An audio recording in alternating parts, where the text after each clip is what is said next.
Welcome to Lesson 5. In this lesson, we'll look at client education points and caveats about reporting and assessment accuracy.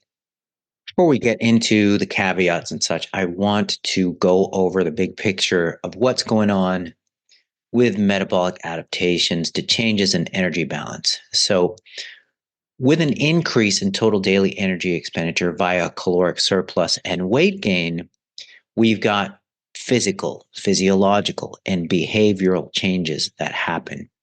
So if you notice, the physical changes are a greater total body mass, higher cost of movement as a result. And this higher cost of movement occurs during exercise as well as non-exercise activity. And to a lesser degree, there could be an increased energy excretion. So the physiological changes are more of the other changes that happen at a metabolic level.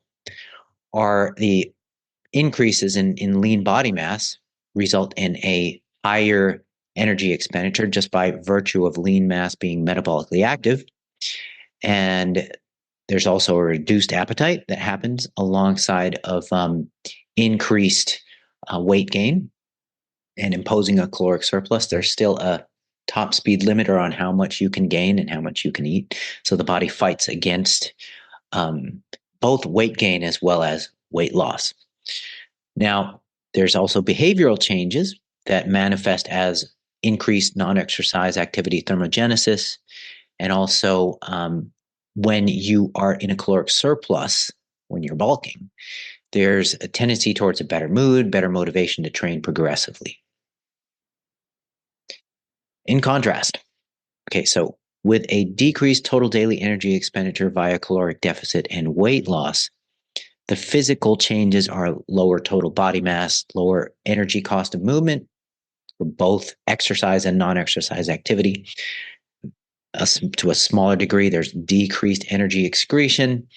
And then the physiological changes as a result of decreased total energy expenditure via caloric deficit and weight loss are reduced lean body mass, reduced energy cost of metabolically active tissue, resulting in reduced resting energy expenditure.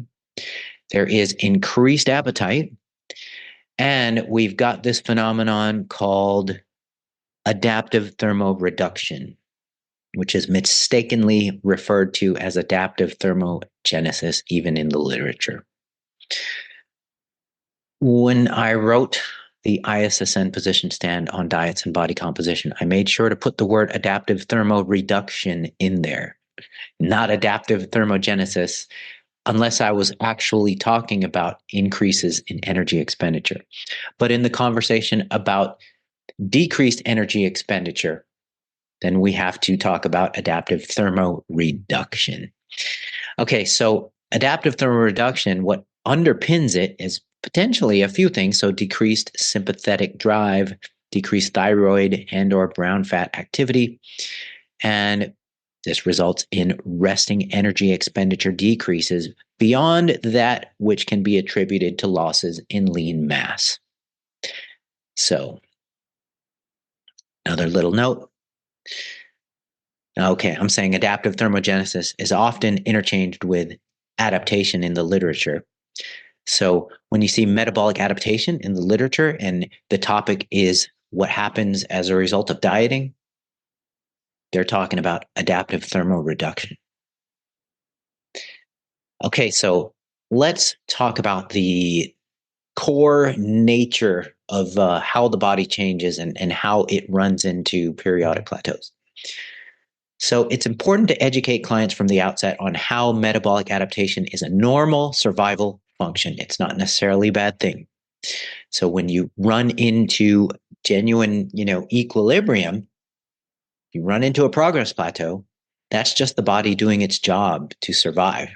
The body's job is to suppress survival threats, and that includes changes in energy balance, changes in body mass. So you have to inform clients about the reality that progress plateaus are not a bad thing. The body is doing its job to survive and stay healthy. Also, educate clients on the inevitability of plateaus en route to the long-term goal. So when somebody has a weight loss goal that's pretty substantial, we're talking 10, 20, 30 pounds or more, then there's going to be at least one plateau involved in there. So there usually is a significant plateau with every 10 pounds lost. And sometimes you would actually want to put the program into maintenance mode, or at least put them on a diet break after every 5 to 10 pounds lost. Explicitly state that every substantial weight loss goal involves several plateaus before the end goal is reached. And so if somebody has, for example, 30 to 50 pounds to lose, then you can inform them that, hey, we might be looking at 3 to 5 progress plateaus en route to the goal. If we have less progress plateaus than that, hey, that's great. But this is what we can expect. So give them the right expectations from the outset so that they are in on what is realistically going to happen and that they're not blindsided. So this is an important concept. So implement the mind trick of how to view plateaus as maintenance practice.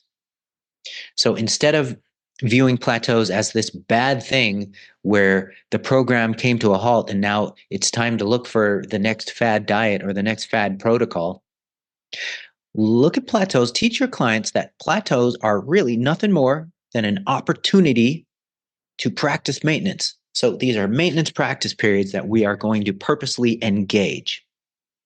And when you really think about it, okay, so look at the cycle of progress here on the right, this graphic. The way the body changes, it changes in a surge, slow, stop manner, and then you run into a plateau. So again, surge, slow, stop, and then surge, slow, stop. You can think of the progress phases as staircases, and you can think of the plateau phases as landings. So the staircases get shorter with every progressive plateau, and the landings get longer. Now looky here. The ultimate goal is actually a plateau of sorts. So once again, plateaus en route to the ultimate plateau are opportunities to practice maintaining the progress that you have made to date. And if you can convey that to clients, then you are going to be way ahead of the game. So this is a lesson in misreporting, the reality, the unfortunate reality of misreporting. This was a classic study by Lichtman and colleague from 1992, where they looked at obese subjects, a large sample of obese subjects, self-reporting a caloric intake of less than 1,200 calories a day. And they also had a self-reported history of diet resistance and a high frequency of thyroid medication use.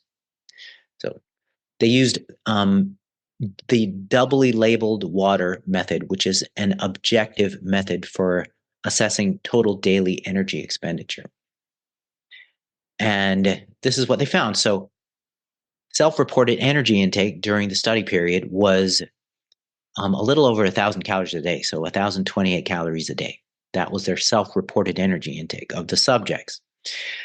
The actual intake of the subjects was 2,081 calories a day. So this was an underreporting of 1,053 calories. Self-reported energy expended in physical activity was 1,022 calories a day. So this was their self-reported energy expenditure. Their actual energy expenditure was 771 calories per day through physical activity. So this means that they over-reported their physical activity substantially.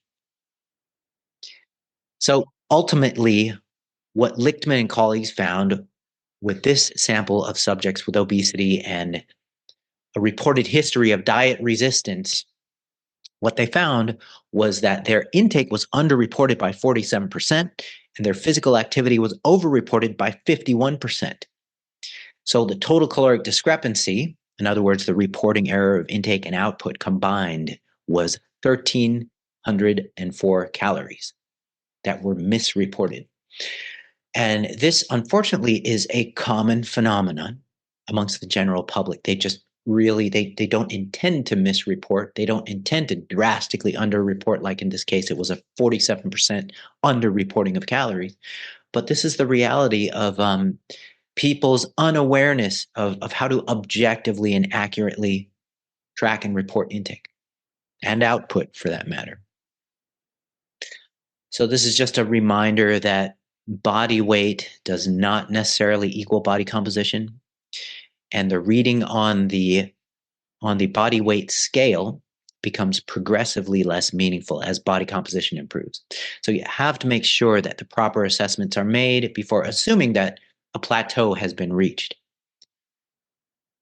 And illustrating this once again is Kate Cavers, where she is the same body weight in both pictures, but substantially different body composition.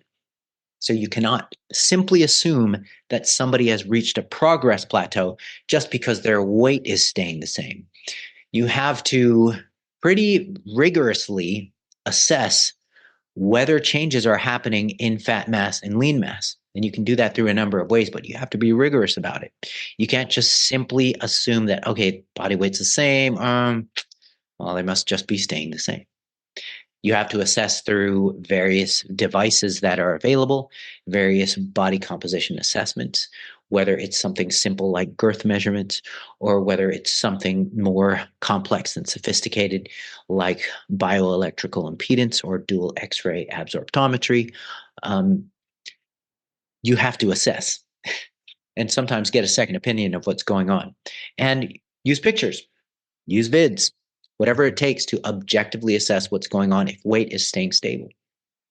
And the threat of a plateau is looming.